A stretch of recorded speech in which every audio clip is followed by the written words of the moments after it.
Hi guys, welcome once again to one of my little videos. Today really just wanted to revisit the MD or the TYT MD9600.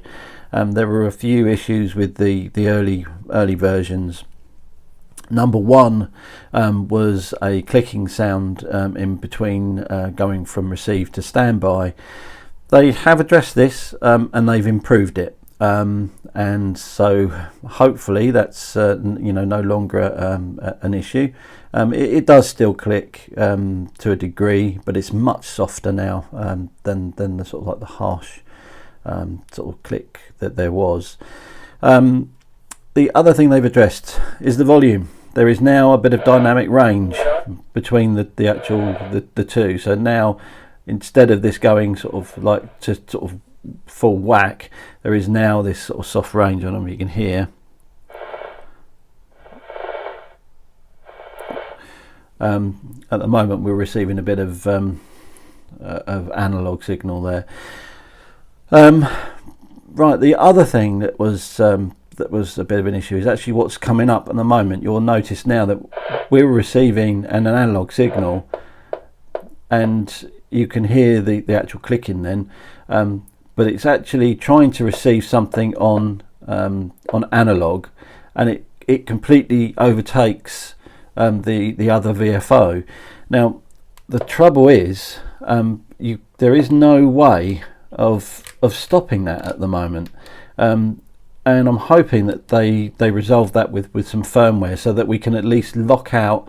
So if you're listening to like now we're listening to TG9 slot 1, if I want to stay listening to that particular slot, then I want to be able to lock maybe the analog side out, and I'm hoping that will be the case. I'm hoping they'll sort that out so that we can set either VFO1 permanently or VFO2, or if you want to then you can listen to both, but at the moment it wants to default to both. There is no way of locking it out other than what I'm actually going to do is, for my local repeaters, my local DMR repeaters, I'll actually alter the code plug so there is nothing on the VFO2, so it doesn't actually do it. So a little bit of trickery with the code plug, and I think we'll get around it. Okay, so what else? Did we cover the microphone? When you turn the radio off, the microphone illumination stayed lit, and they've resolved that now. That's all sorted. The volume, they did the volume. What else? They've looked at the clicking, they made it less.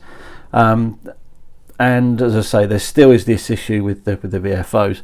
But other than that, I really can't grumble with this radio. It's fantastic value for money. I mean, it's going to be, I think, I can't remember off the top of my head, it's going to be around the sort of 280 quid mark, or it is around the 280 quid mark.